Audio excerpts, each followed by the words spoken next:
Good afternoon. This is the Thursday meetup time. Tuesday is a goner. I'm still going to call this session 5B, and 5A will stay posted from a year ago. Does that make sense? I'll keep the date. The date will be on it. I don't know syncing wise how it is. But for those of you watching the video, especially you, John, we are doing a mock quiz.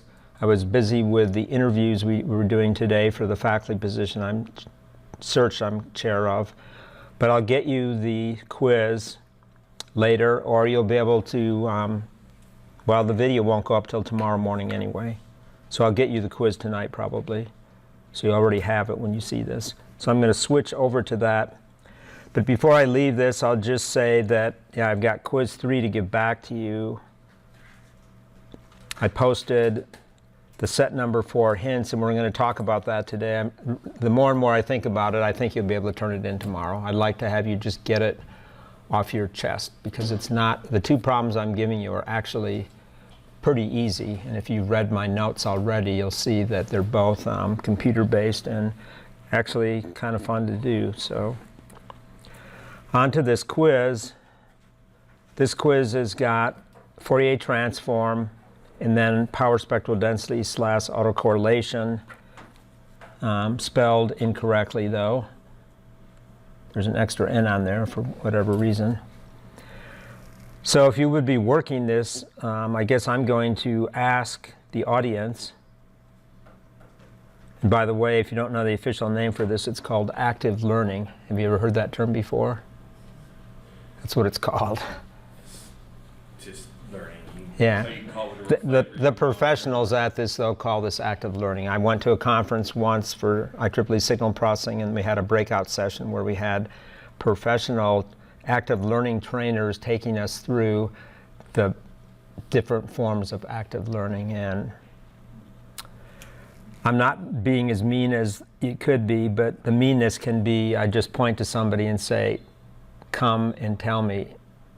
If you can't do it in 5 seconds, pick the next person, just randomly, just sort of under pressure like that. So. And how does that work out? I don't do it. I don't do that because I think that's brutal. But is it effective? Yeah, active learning is supposed to be very effective at increasing exam grades, is what people say. And we had Like you should give it a shot then. We had a training session that Apple sponsored at the end of last semester that I went to, and it was a chemical engineer trainer that Apple is sending around the country to teach about active learning, and she had some of the same concepts in there that I'd seen before. So I'll just ask any people to say, what is it that you would do to tackle this problem? I think you know there's a theorem, so what's the approach to get at this? Or VFT? No. To Fourier transform VFT. It's a periodic signal. So how would I start? Well, VFT is two square pulses, two continuous square pulses. So infinite sum. You said P of t, not V of t, right? Well, we just have to generate the input pulse, right? Yeah, but we have this model that we've been using. Differentiate it. You differentiate it. Oh, I see. Yeah, so yeah, we only got to do one Because we period. need the time domain to do the Fourier transform over. Yeah, and the period is, what is the period? So I can write that number in here. 20. And you have a time delay. Well, the starting point is just having this, though, right? When you were saying an infinite sum, this is that infinite, doubly infinite sum of the period. So then we have to write down the expression for P of t, because then that'll go into the theorem, right? The theorem for getting the spectrum. But maybe I should just write this down. You've got it on your crib sheet, but what's the rest of the story here? Fourier transforms over to the infinite sum of f of s times p of n f of s. Okay, let me just fix that, though. Rather than f of s, let's put in the value. You can write it on your thing. Yeah. So what is that f of s translate to for this problem? 1 over 20. Okay, so it's 1 over 20. And then we have what goes in here. We have to have So we have to have P cat P, and what goes inside of there, and NFS. which in this case is going to be n over 20.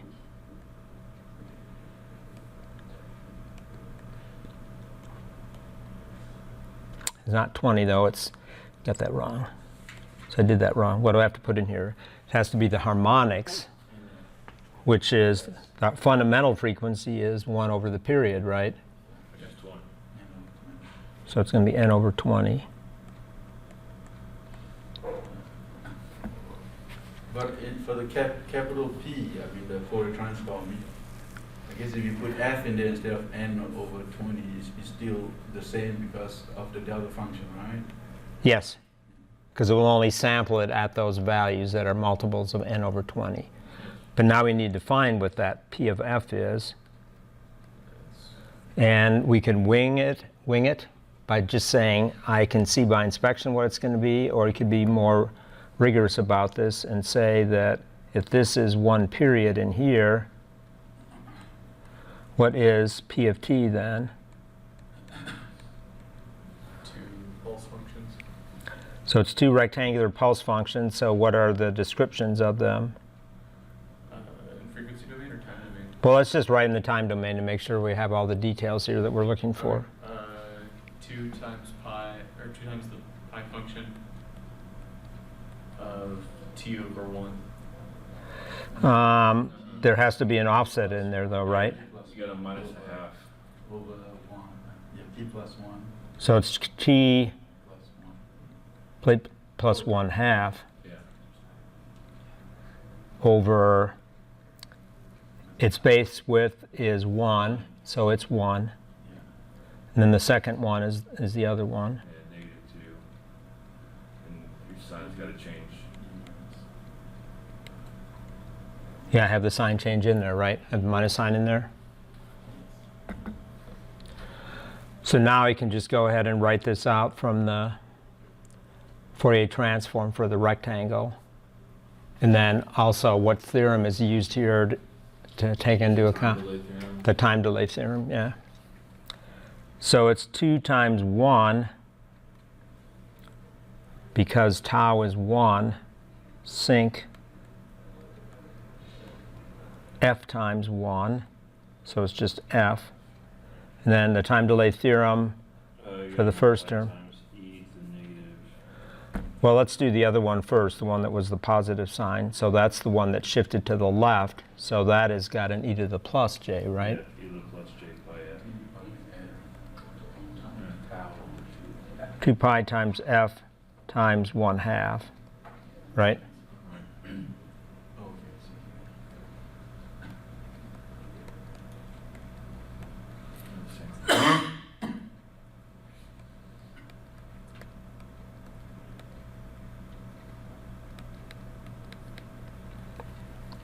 The 2 and a half should cancel out. Correct. So would you just have it reverse to factor out that 2 sinc f? And then, Yes. And then get a sine function out of that? Or Yeah, it's going to be a sign. Yeah, you're right. So I could go, sinc f? yeah, if I want to do this formally, if I want to get ready for the sine function, I should put a 2j up above right away, right? Yeah. Oops. My eraser to go back. I'm using my iPad too much now with a pencil, and it's different than this pencil. So I sync. like my Surface, man. You just turn the pencil upside down. It's an eraser. Yeah, well, on the Apple Pencil, you double tap your finger and it flips to the eraser and then back again. It's just a different idiom, though. It's still a similar idea. So this one probably has an eraser there too, but I don't know. I don't use it. I haven't tried it. So at any rate, that's there, and then times e to the j pi f minus e to the minus j pi f, right? Over 2j. Over 2j. And then my finger did something weird. I just Zoomed it up. Yeah. Get this thing under control. It is a control system that's gone bad. So 4J, sync, F, sine, pi, F. And now, the problem is to get the spectrum of V, so now I have to drop down to here and say V of F. So now plugging everything in, we have to go back up to what was written in red at the top. And we have a 1 over 20 in there, right, out in front. But then we have the 4J, so we could simplify that and have J over 5, right? Because 4 divides into the 20 and leaves 5.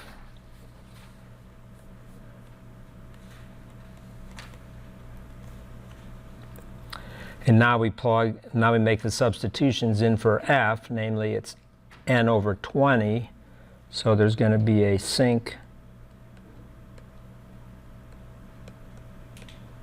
n over 20 and a sine pi n over 20.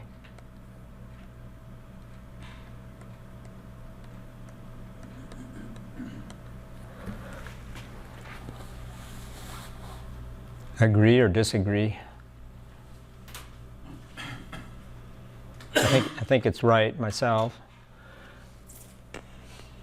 And of course, if you wanted to plot this in Python or something, what you'd be doing is you'd be having harmonics that are multiples of 1 over 20. So those would be like 0, 0.05, 0.1, 0.15, and so on, right? All the multiples of 0.05. And then what you'd be doing is that would be your Fourier coefficient then, right? That becomes x of n. And then you'd just be evaluating that using functions like sync and sine. And in Python, has everybody caught on to how you get a complex value in Python? You don't type just J or I like you would in MATLAB. MATLAB had a different system, and MATLAB actually had a dangerous system I did not like at all, the way it worked, but 1J will do it. So you'd put 1J like that. At least that's the way I remember how to do it, and that gets me square root of minus 1. MATLAB had the problem that it used I or J, but if you then went off and you set J equal to 5 or something like that, then that definition was temporarily gone until you restarted MATLAB. They actually added a warning system for that. Really? Yeah, it puts a little red squiggly under any J's or I's and says you should put 1J or 1 I. Okay. Maybe they learned that from NumPy and Python. I don't know. I mean, no system is perfect. I got burned by that before, though, or got confused by that before. Mathematica, if you've ever used that, it has another mode you go into to get special letters and symbols and things using the escape key. Okay, so that's done. Now the next question is finding the autocorrelation function and then quickly finding the average power. You could find the average power at any time, but So do we have to find the Fourier coefficients? no. In this case, you don't. You can. And remember, you asked me about that. But in this case, we know that for a cosine, what we've learned and what I want you to have committed to memory is when you have, if you have a cosine, say x of t is a cosine 2 pi f naught t plus theta. What's the autocorrelation function of that? Because it's worked in the in the notes. I mean, it's a time average over one period. You can reprove it again, but remember what that is? What would it be if I just wanted to get the autocorrelation function for a cosine?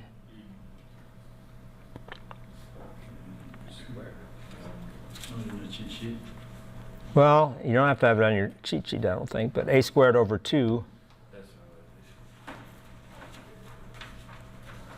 times cosine of 2 pi f1 tau. And what your mind should go back through and say, I take the time average of a cosine 2 pi f1 t plus theta times a cosine of 2 pi f1 t plus tau plus theta. Remember, that's the time average definition. What we're doing in here is we're doing x of t times x of t plus tau to go from the time domain to the autocorrelation domain. And because this is a periodic signal, you can do that time average over one period. And that was already proven in the notes, so you know that how that exists. But what Colton said would also work. It's just that to get the autocorrelation function that way, you would start with the Fourier coefficients, which is going to be, well, the magnitude squared of the Fourier coefficient, I believe, would be the way you do that. It's in the lab, right? Or it's in the notes too. It's in the lab and it's also in the course notes, but I'd rather have you just know that a single cosine or multiple cosines, as long as they're at different frequencies, just come out to be the amplitude squared over 2 of the cosine, and then 2 pi times the frequency, and then t is replaced by tau, and theta doesn't matter because remember the autocorrelation function cannot detect time origin. It doesn't sense that. Are those both F subscript 1? Yeah, Okay. I called it F1, but yeah, I guess in this problem we should put it in there as what it really is. So in this case,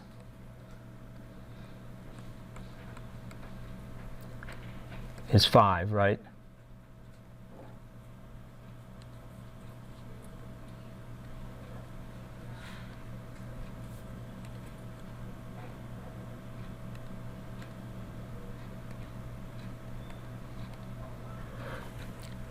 So it's 5 hertz.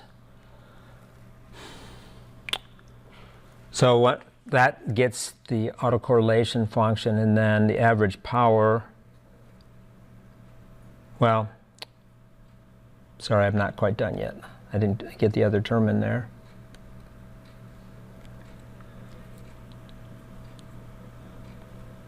What about the autocorrelation of a constant? Squared though, because it has to be power, right? It has to be x of t times x of t plus tau. So that component of x of t, which is 6, is just going to be 6 times 6, which is 36. Because the average value of a DC term, the average power in DC is just the DC voltage squared. So I guess if I wanted, so putting this all together then, and this is a little bit disjointed. I should have not used x initially, but it's going to be 25 over 2 cosine of 10 pi tau plus 36. Isn't this like a homework problem? Feels like a homework problem. Yeah, there's homework problems that were like this, because I had 3 that were kind of going this way, going backwards, finding the total power. I mean, there's permutations like that. So that'll be on the first exam too. I mean, there'll be some permutation of this. And then the final step is, what is the power? You could get that directly from x of t if you wanted to, but once you have the autocorrelation function, then it's just a matter of plugging in 0. That's going to be 25 over 2 plus 36 watts. Oh, that's what the whole thing is. Okay. Got it. But if you just said, okay, I can get the power from circuit theory, it's just going to be the power in the cosine term is going to be 5 squared over 2, assuming it's a 1 ohm impedance, and then the DC power is just 6 squared. And because the two signals are, the term I'll use here is uncorrelated, if I try to do the time average between the cosine and the 6, that time average is going to go to 0. The cross term, in other words.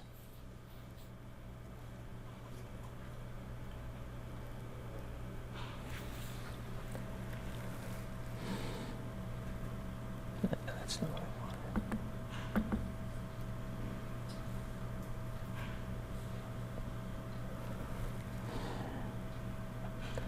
And then this is a question that I think I was asked right at the end of class last Thursday, and that is,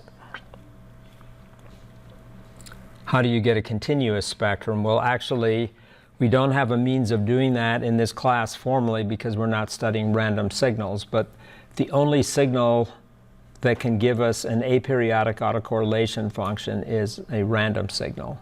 Otherwise, the only other power signals that we have are periodic, and they have an autocorrelation function that is periodic. But the way you can think of it is that if you have a periodic autocorrelation function, then make the period go out to infinity, then you just have an aperiodic autocorrelation function, and then when you take the Fourier transform of it, which is what we're going to do here, you just get a continuous power spectrum. And I know in the lab, you guys looked at that because you were looking at the PN code generator in the Keysight function generator, and then you took the period of the code up to be huge, right? Of like 2 to the 36 minus 1 or something. What was it? 32. 32. Still a huge number, though. And then, Yeah, too big, you can't see it. and then the spectrum looked continuous, right? Yeah. You don't see spectral lines in there anymore. Mostly because the resolution wasn't high enough on the equipment. Yeah, that's right. But It's That's- unrealistic. yeah, it's unrealistic. So when I do things like this in Python and want to do that sort of thing, I will just generate random integers. And matter of fact, I have functions that do that in my scikit DSP-Com that just use random integers. And those are, well, on the computer, can you generate truly random integers? No, they're going to be periodic. They're just going to have a really big period of whatever the random number generator is. And those of you that enjoy gaming, I mean, gaming relies upon what? Random number generators to get that feel that you're doing something that's unique. It's not, you never see the same thing again. True? For the last one, are we just doing the same thing we did in the time domain for the first problem, where we just find the equation in Fourier transform? We just have to Fourier transform it because you don't have to use this theorem up here. Oh no, I just meant building the time equation, or building the tau equation. Yeah, exactly. So, Because there's one normal triangle and there's one multiplied by cosine. yeah, I get my thing to switch here. I'm just not sure what the frequency of the cosine would be.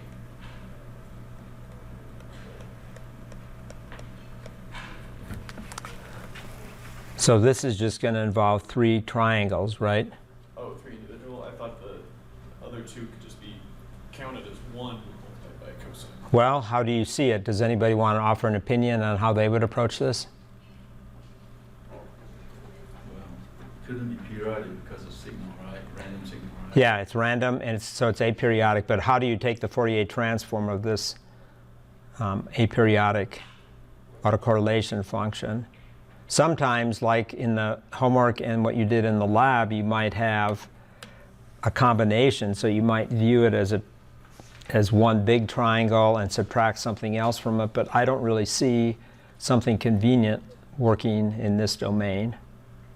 That's what I was wondering, is somebody seeing something that's special that you could do another variation on? I see it as doing 3 triangles. That's what I see. Do you see something else? Does anybody see another way of getting at it other than transforming 3 triangles? Not that seems more convenient, at least. Now, if you have a problem, if you had a problem like this that is something like that, I see that as a triangle sitting on top of a rectangle, and then I just see superposition there. Or there might be another variation where you get it by subtracting a triangle from a rectangle and you get some other goofy thing in there. Like sometimes I've had problems where this goes down like that, and then if you do some interesting subtraction, then you get, maybe you get something.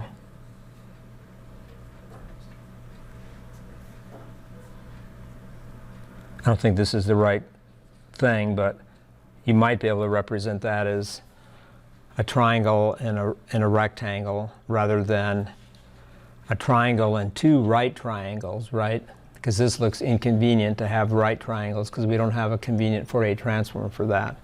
So maybe if you have a pulse like that, you'd say, I'll represent that as something else. And that, I probably don't have the picture drawn right, but what I'm getting at is you might be able to synthesize it by with some known pulse shapes. So basically there's a square wave that pushes some of it down. So it looks Yeah. And that's, I didn't do that right though. That I didn't make the picture right, but sometimes that's convenient. like, It would have it, yeah, it would dip in the opposite area. yeah. So I've used that for exam problems before, and yeah, admittedly what happens is then it becomes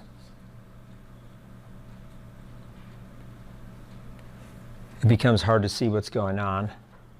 Like you have to be good at solving puzzles where you can visualize something. That sounds kind of fun, actually. What's that? Sounds kind of fun, actually. Well, it is fun, but the problem is that not everybody sees it in the same amount of time. Not so fun. But looking at the picture and pulling it apart, that sounds fun. Yeah. Okay, so to do this one, we have to Fourier transform 3 triangles. So we have,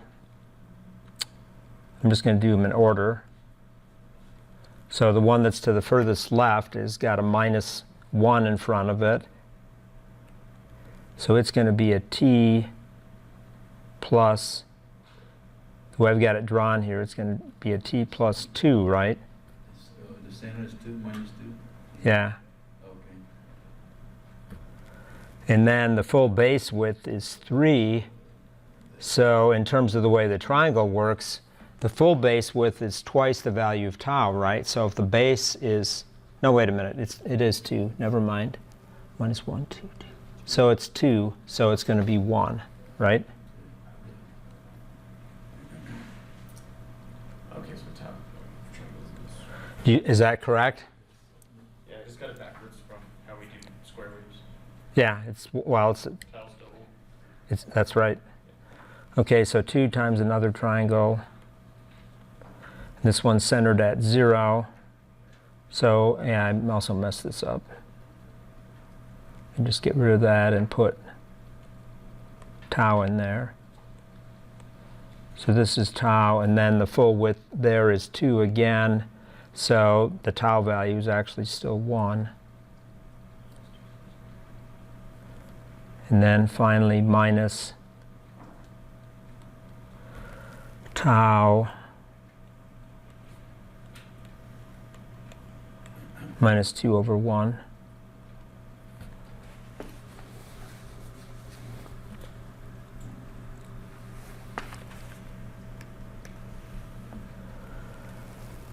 And then transform using the known form. You have the delay theorem on 2 terms and no delay theorem on the center term.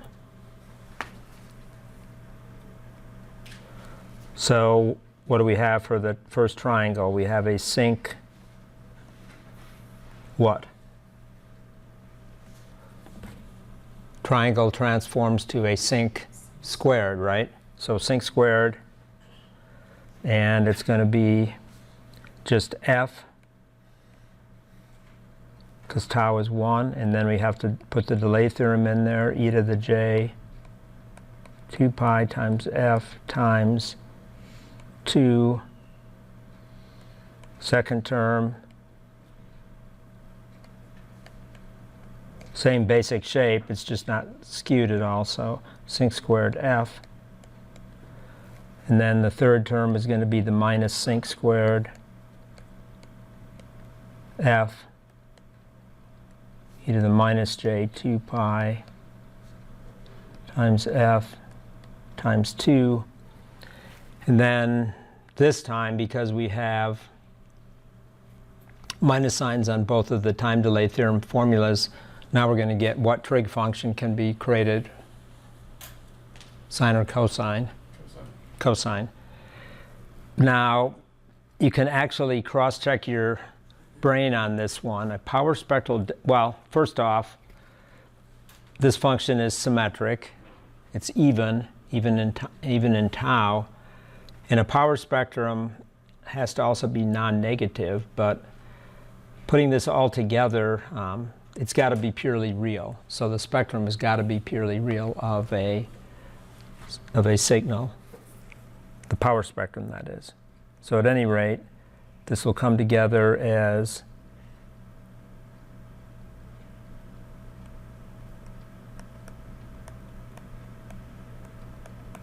two sinc squared f, and then we're going to have a minus. We need to pull a 2 out and then throw a 2 in the bottom, so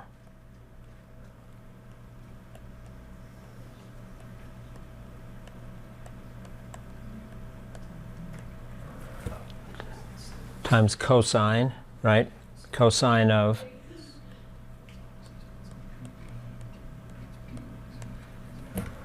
four pi f.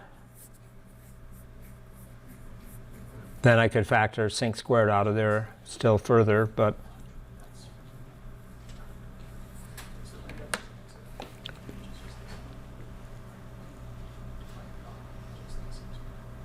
look okay? Or am I missing something?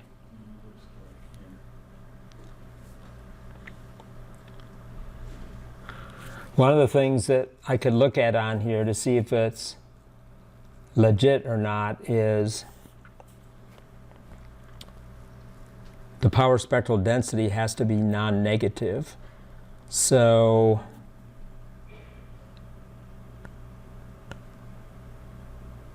guess we're going to have a question of whether that's true or not. I guess what I want to do is, because I'm taking a lot of time so far, is I want to just move on and let you investigate that. And if I drew something that's inappropriate, I'll have to come back and fix it. In other words, it's possible that this may not be non-negative. No, it's always non-negative because if you factor it out, 1 minus cos, whatever, it's always bounded by what, plus minus 1?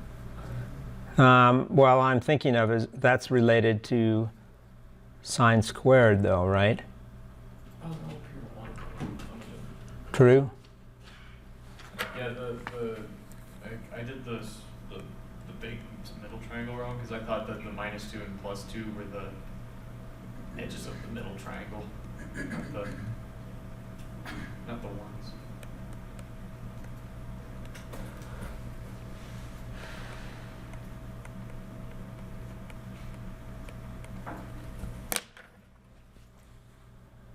Isn't that the trig identity I'm thinking of? Yes. So it's non-negative, because sine squared is non-negative. So we're good.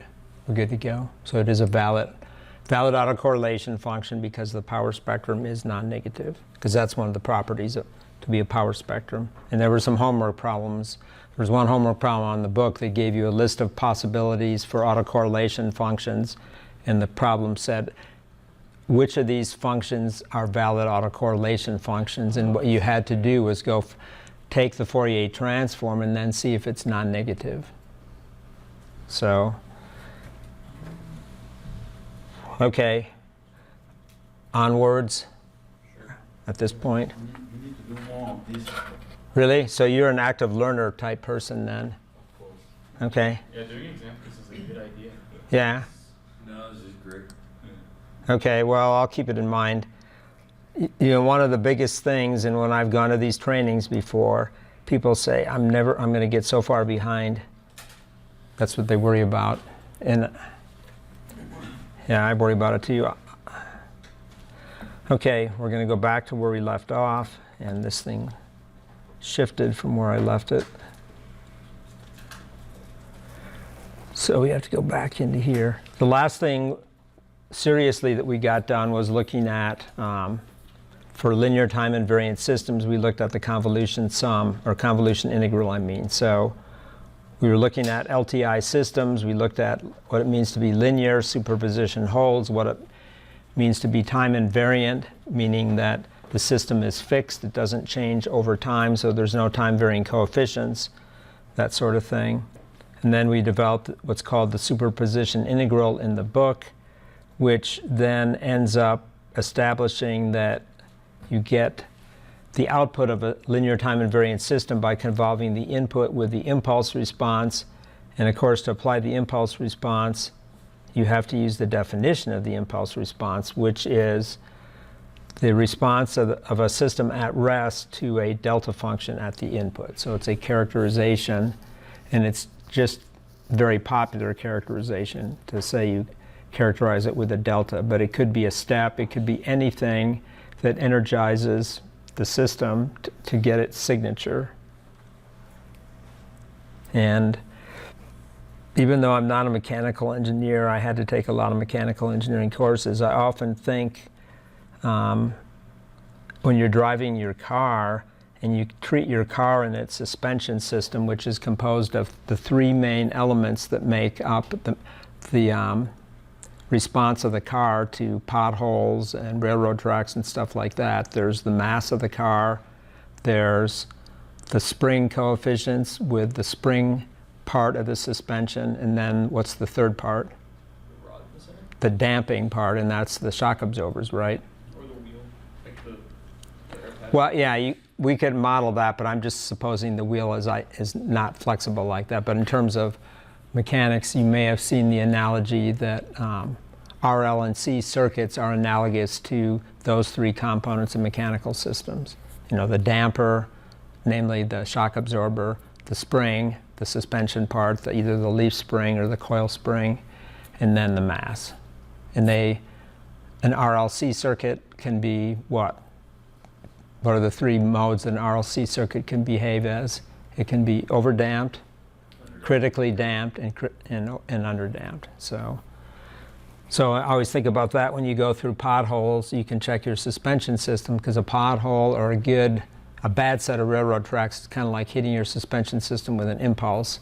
And if it rings, you might need to get your shocks replaced or something. You know, if you go over and you see the car going like this, which, excluding low riders, which tend to want to have some of that stuff, you know what I'm talking about? But in reality, if your suspension system is that mushy, that's not a very safe drive, I don't think. If you're continuing to bounce around, you're gonna, I don't know, I've never had a car like that, but I've certainly seen them. What is it? Have you driven one that's like that? Yeah. What does it feel like? Oh, you have to learn how to drive totally separate. Is it scary though at first? It's like, oh yeah, at first it's terrible. And I had a Volkswagen Bug with no front suspension. okay. Because they slammed it. And then after we looked at those concepts, impulse response, convolution integral, then we had this quick review of stability, bounded input, bounded output systems, system stability, and formally the definition, which is the first bullet there, just says every bounded input, which means the input magnitude is less than infinity, must produce a bounded output, magnitude of x or y of t less than infinity. So this is always daunting when you first see it in 2610 or any other linear systems kind of context, because it says every. You know, every is like, how many signals can I test? So you have to think very global in trying to do a proof, but once you have the system being linear and time invariant, then we have this fundamental theorem that states that a system is bounded input, bounded output stable if and only if. So if and only if means it goes both ways. Given that it's known to be bounded input, bounded output stable, it means that this blue boxed equation holds And then you can flip it around and say, if you can establish that that blue boxed equation holds, then you can declare it to be bounded input, bounded output stable. And this theorem then goes on in linear systems theory, not being talked about really other than me saying it right now. It comes about by having, in a continuous time system, having all of the poles in the left half plane. In a discrete time system, having a causal system with all the poles on the inside the unit circle. So I forgot about causality because that was up here, I think, too, right? Non-anticipatory. I guess it wasn't in here yet. It's in here somewhere.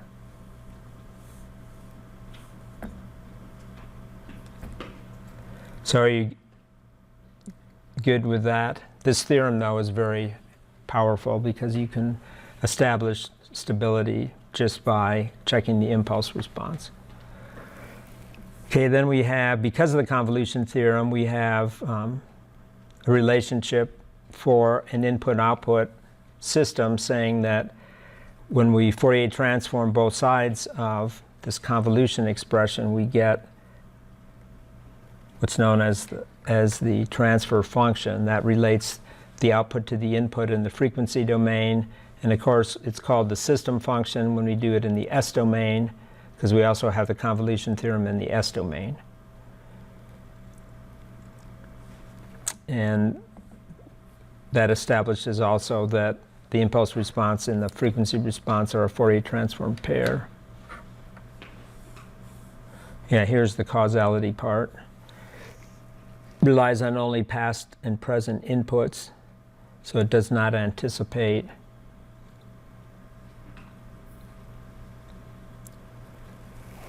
And so a theorem that comes out of that is that the impulse response for an LTI system says that it has to be 0 for t less than 0, because any non-zero values of the impulse response are predicting the arrival of the input, and that's not a causal operation.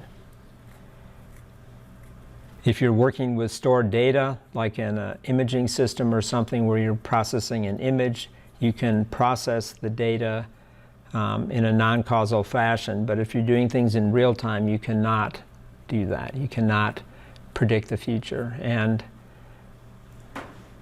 some of you maybe have investment advisors, or you're doing your own investing, or you have family that are doing that. What is the thing that investment advisors wish they had is the magic genie that would say, I know this stock's going to rise, so I want you to buy now.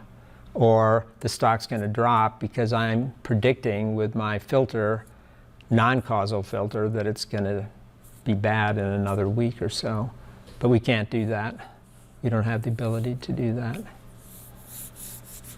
But I have a friend of mine from my church, actually, who's been working on software and algorithms trying to do a better job at predicting with only present information. And he asked me questions because he's not an engineer, but he's a operations research degreed guy with a master's degree in operations research.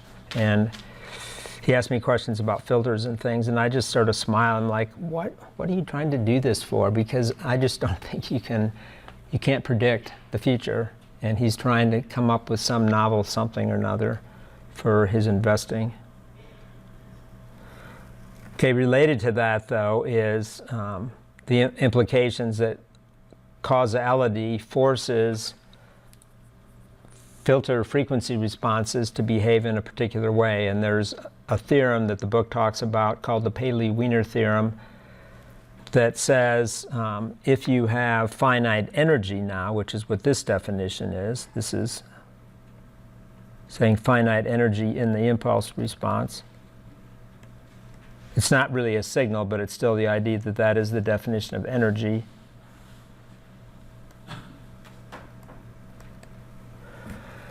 Then a causal system has to satisfy this requirement.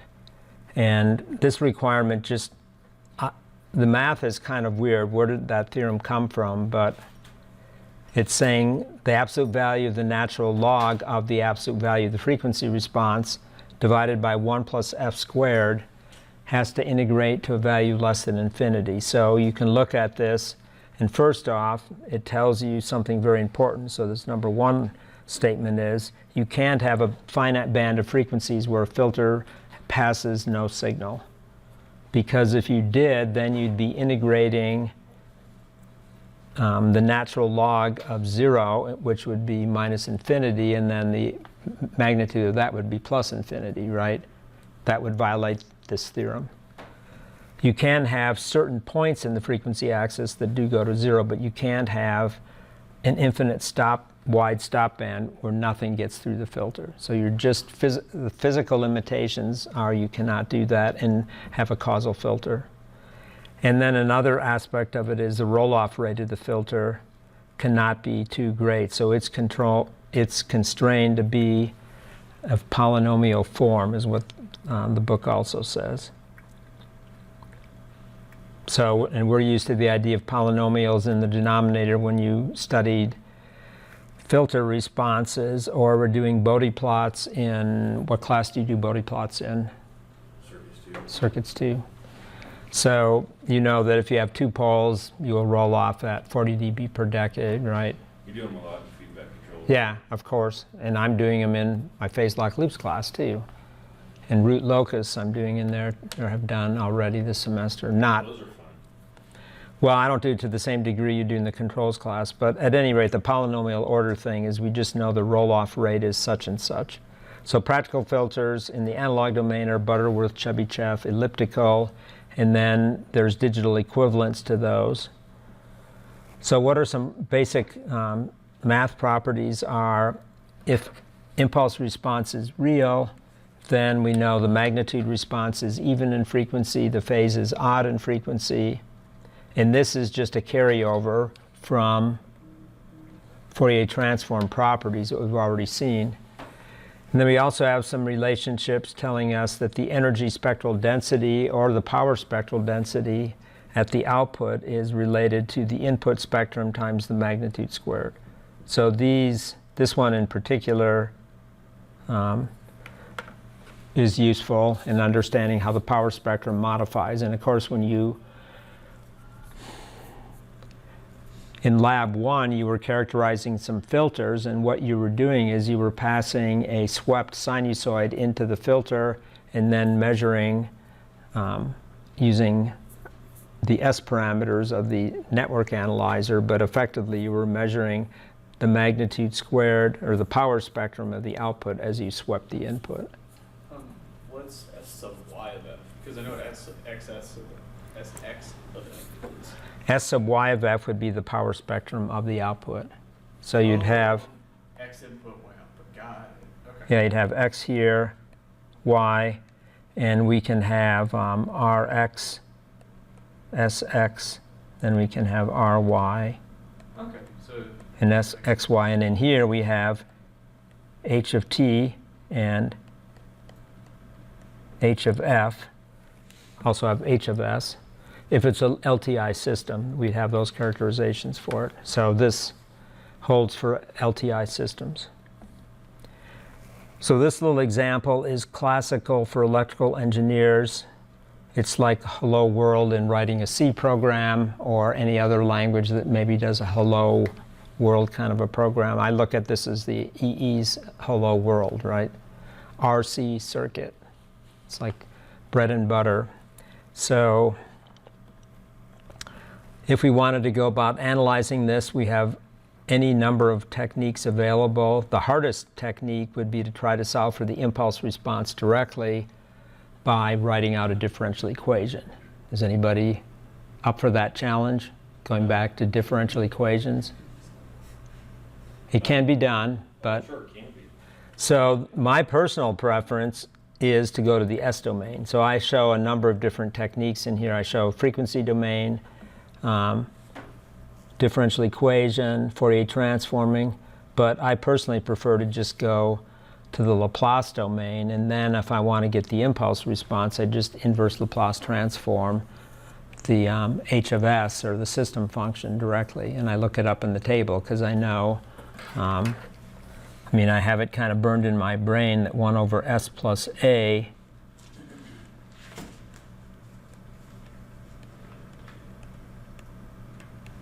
does something like that, right? So I'm guessing where it's not on our table, we won't be quizzed on the plots. Not really, no. I mean, you'll be using it when you do phase lock loops. We'll be using S domain there, but yeah. I'll be out of school. You're going to be able to write your own table for exam 1. You're going to have your own crib sheet. You're going to have a 2-sided crib sheet of your own. So on top of that, yeah. Wow. I'm scared. Yeah. 4 page, 5 page. Yeah, the crib sheet though is so you can have your own personalized stuff, which makes you think, what do I need to know? And so you create the study sheet, and then you get to have that as your security blanket when you're taking the exam. It's the way it should be, in my opinion, but it's customized. It's your thing. Don't have somebody else create your crib sheet, because only you know what's on there, and the idea is you create something that's useful. If you choose to make a blank one, that's an option too. You don't have to write one if you don't want to. So these are just some characterizations, magnitude and phase of that filter. This kind of bounces you into a little thought. Suppose I want to send a single rectangular pulse through this filter, and you get excited about it and you say, I'll just work in the frequency domain because I like the Fourier transform and the fact I can inverse Fourier transform and I can use the convolution theorem. But when you do that, you say, how am I going to inverse Fourier transform that mess? You've got a sinc function, and then you've got that 1 over 1 plus j f over fs for the filter, and then the time delay from the rectangular pulse is thrown in there too. Not a good way, right? So you have to back up and say, again, in this case, Laplace transform works better if you wanted to get this in the time domain.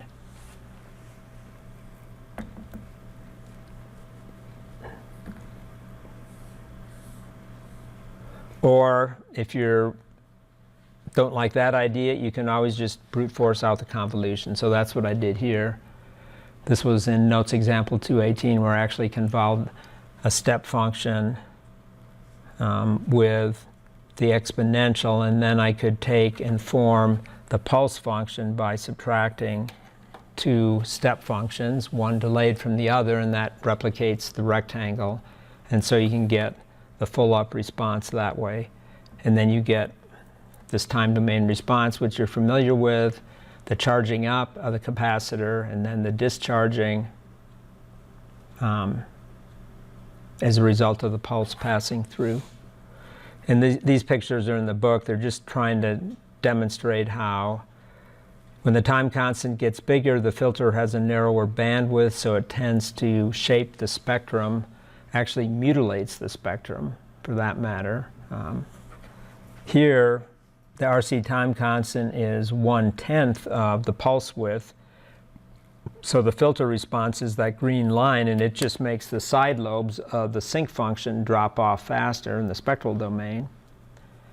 But up above, where the time constant is twice the pulse width, now the green shape is the filter's shape, and it shapes the spectrum so heavily that it doesn't look at anything like a sinc function anymore. It's totally mutilated. How much are we going to be doing with, because I know LTI systems include IIR and FIR systems. Yeah. Filters. Are we doing a lot with those? Now, but you use them in modeling like you have it in the homework problem. So you have an S-domain IIR filter, and we'll be using those in the simulation. The first simulation exercise, you'll be using some digital filters, which you'll just build, and then you'll use them in your code. You'll use a function in Python called lfilter for linear filter, which works just like MATLAB's filter function. Oh, the homework that you're going to have us turn in sometime this weekend? Well, yeah, I'm thinking ahead though for the project. Yeah, the homework, yeah, you do something very simple in there. Let's go on and take a look at that. We have input-output spectral densities. What I want to do is, and I've already talked about this, I'm going to skip over that. I do want to talk about transmission. You don't have any distortionless transmission questions on the homework, so I'm now getting hypersensitive about the time. You don't have to do the detailed math of group delay, but I do want to talk a little bit about what group delay is. Group delay formally is this blue boxed equation. You got to play with that in lab number 1, even though we didn't have the definition at the time. No idea what it was. So it's a measure of the delay distortion imparted by a system. If a system is distortionless in the band of interest, the frequency response is perfectly flat, and that's talked about up here, perfectly flat, and the phase is at most linear, so that's a linear phase. If you plug that definition into the group delay, you'll take the derivative of a linear phase, and that will become a constant. So the group delay of a distortionless system is a constant time delay.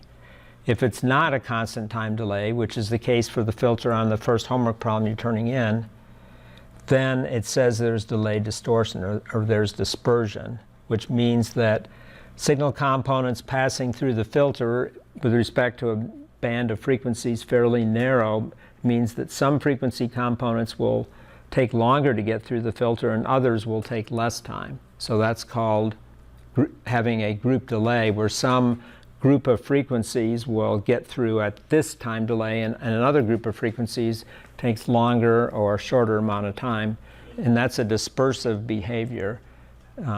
Dispersion is a blurring of signals. They don't all arrive at the same time, and that form of distortion can be bad for digital communications waveforms in particular, because pulses get all mutilated out and get spread. And then it's hard to make discern bits when they get all So if spread there's like a around. group delay on your square wave, it'll make it look really weird when you go to look at it. Yeah, or I mean, this example right here shows that. I mean, that pulse is there is group delay here, and it's smearing out the pulse. It hardly looks anything like the way it started.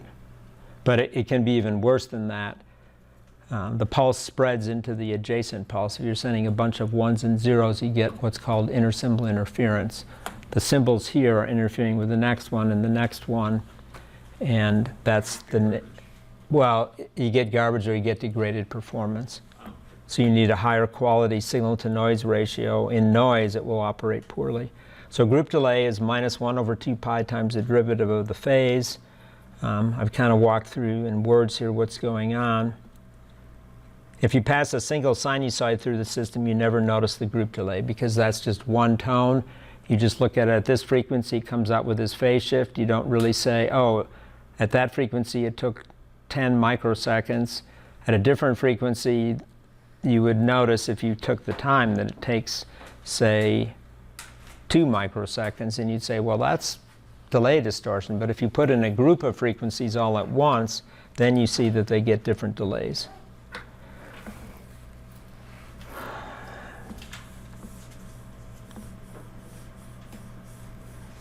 Second thing I want to do, which is before I go off and look in Python and some other examples, because this is the second problem that you're turning in, is nonlinear distortion.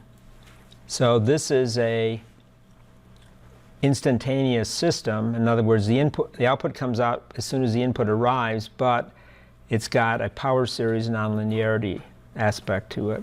So you get out the input, you get out the input squared, input cubed, and so on and so forth. So this is a form of distortion known as nonlinear distortion, and this is what that homework problem has in it, the one that I have you using Wolfram Alpha. Has anybody played with Alpha for that problem? What numbers I'm supposed to grab out Okay. of the expansion. Great, because that's what I'm going to do right now. I'm going to go through that. Please do. So here is here is this example where we have a square law term and then a linear term. So the drill down on the square law term is this guy right here. You square that out, and you're going to get 3 terms out of there. You're going to get the squaring of the first term, the squaring of the second term, and then 2 times the cross term. And then when you look at the individual squaring of the first and the last term, because those are cosines, you're going to get the cosine squared formula, which is going to break apart into 2 more pieces. So total, there's 5 total types of pieces that come out. Okay.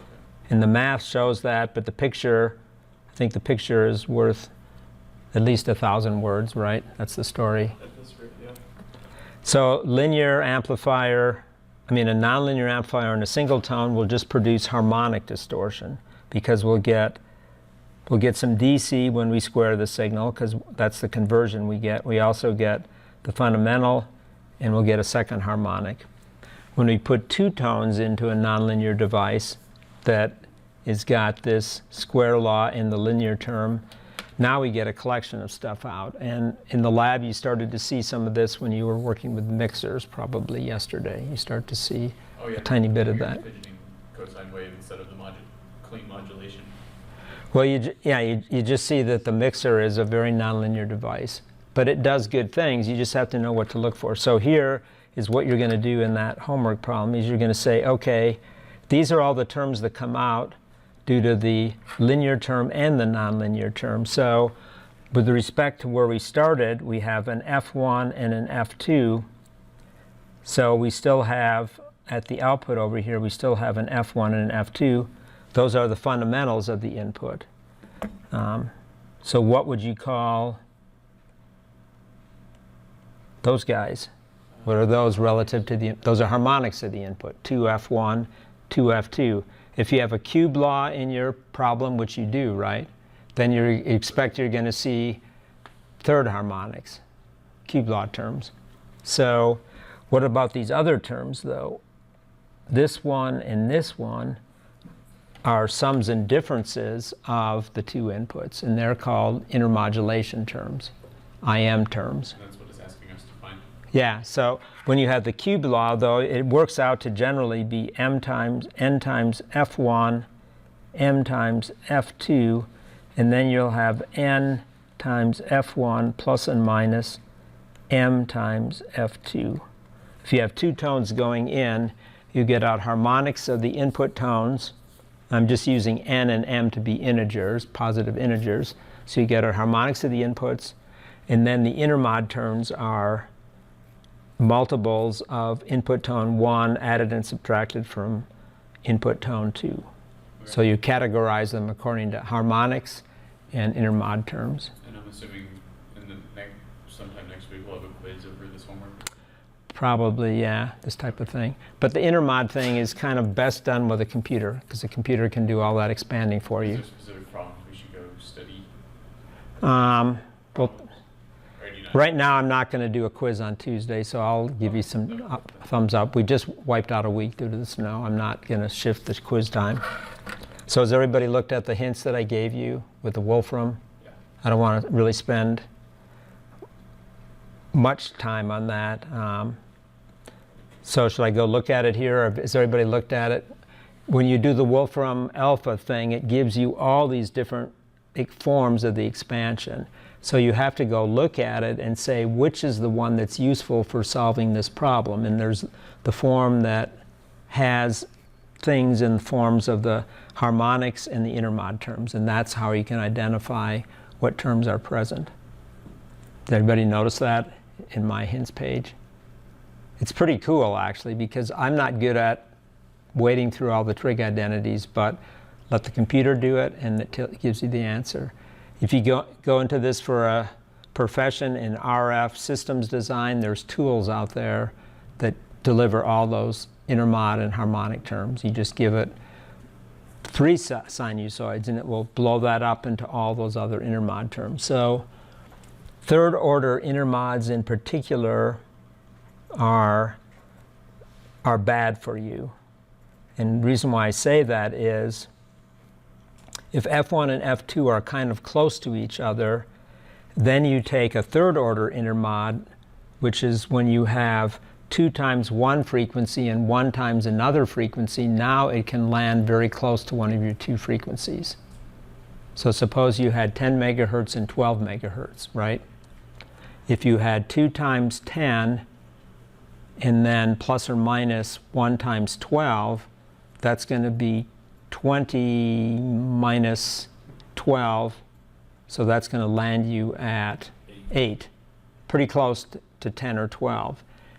If you take 2 times 12 and subtract 10 from that, that's the other third order intermod, that's going to be at 14. So that's what people are worried about in RF systems modeling, where the intermods, and it's the odd ordered intermods like 5th order, 7th order, and so on. I think it's the way it works out, if I'm thinking correctly. All I know is that people worry about things like this when they design radio systems. They want to make sure intermods don't show up, and so you create, when you have strong interference, you create another signal out of 2 going into a front end, overloading it because it's overloading the amplifier, and then it creates these intermods, and then they end up being fake signals that are just, interfering with your system. Does that make sense? That's really the heart and the soul of all of that. So we're pretty much out of time. The other problem, though, I put up there was what to do on the filter design problem, and I have that in the notebook. I have actually a lot of these problems are in here. If we go look, This was to call a function that was in the scikit, yeah, exactly. Well, it's actually in the notebook. So I have an example of it in here, actually. Let's see.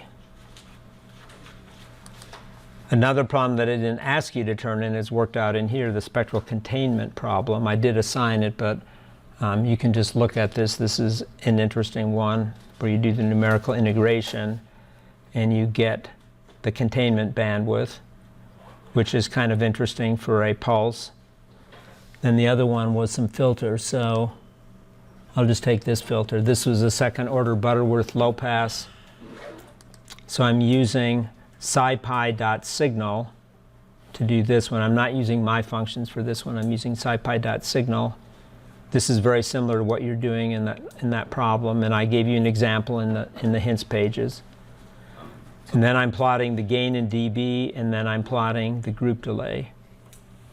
something worth noting with the homework assignment, I think it was problem 2, whatever the first one is you turn in. It says That's the one related to this. yeah, it says use something dot signal dot Chevy. Yeah. Chev 1. You don't need the first like dot something, because the way you have it described at the top has it so that it's something dot signal is just signal. Yeah, because I imported it like yeah, this. Skippy dot signal. Yeah. You don't Skippy is SciPy, actually, Scientific Python. I get it, though. Yeah, I just put that in there so you know it's that library. And all of you that put Anaconda on, you got SciPy. SciPy, which is a whole collection of libraries, the stats library for prop and stats, Signal, and other such things. SciPy, NumPy, Matplotlib, those are your 3 So by default, basic when you packages. install, we get all those libraries. Pardon me? By default, when you install Anaconda, you just get those. Yes. Okay. If you do Miniconda, you don't. You have to put them on yourself. I But think I installed the full thing. yeah, you get a lot more than that, too. You got a lot of stuff that you got put on. The open source community goes crazy. So does anybody want to see anything? I think you could turn this in by noon tomorrow. Do you see a problem with it?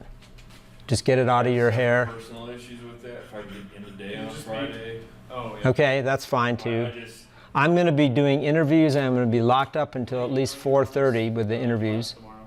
Pardon me? To walk to school. Okay, we're interviewing another instructor position. I have 2 team meetings in the morning. My day is pretty well sucked down until the afternoon at about 4:30. Yeah, I'm just saying, just get it out of your hair. I do want to give your quizzes back, so I'm going to stop the video and move on with that.